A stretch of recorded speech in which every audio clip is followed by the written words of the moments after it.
ஓம் நம சிவாய. அனைவருக்கும் வணக்கம். நான் உங்கள் கரூர் அஷ்டோபாகியலட்சுமி. இன்னைக்கு நம்ம பார்க்க போற டாபிக் என்ன அப்படின்னு பார்த்தீங்கன்னாக்கா, நேற்றைய தினம் 6/3/2026 அன்று சனி பகவான் வாக்கிய பஞ்சாங்கப்படி பயிற்சியாயிருக்காரு. இந்த சனி பயிற்சி யாருக்கெல்லாம் ஏழரை சனி முடியுது, யாருக்கெல்லாம் ஏழரை சனி ஆரம்பம், எந்தெந்த ராசிக்காரர்கள் சனி பகவானின் பிடியில இருக்காங்க அப்படிங்கிறத இன்னைக்கு நம்ம பார்க்கலாம். அதாவது ஏழரை சனி ஆரம்பத்தில் இருக்கக்கூடிய ராசி யாருன்னு பார்த்தீங்கன்னாக்கா மேச ராசி நேயர்கள்.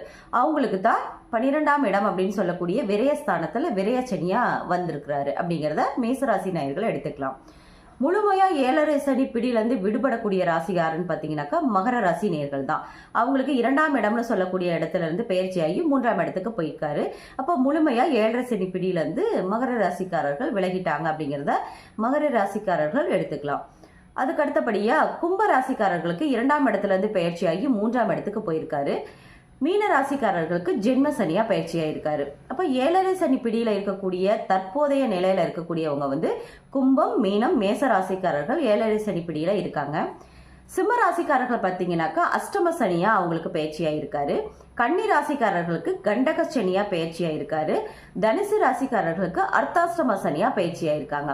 இந்த 6 ராசிக்காரர்களுக்கும் சனி பகவானின் பிடியில அவங்க இருக்காங்க அப்படிங்கிறத அவங்க எடுத்துக்கலாம்.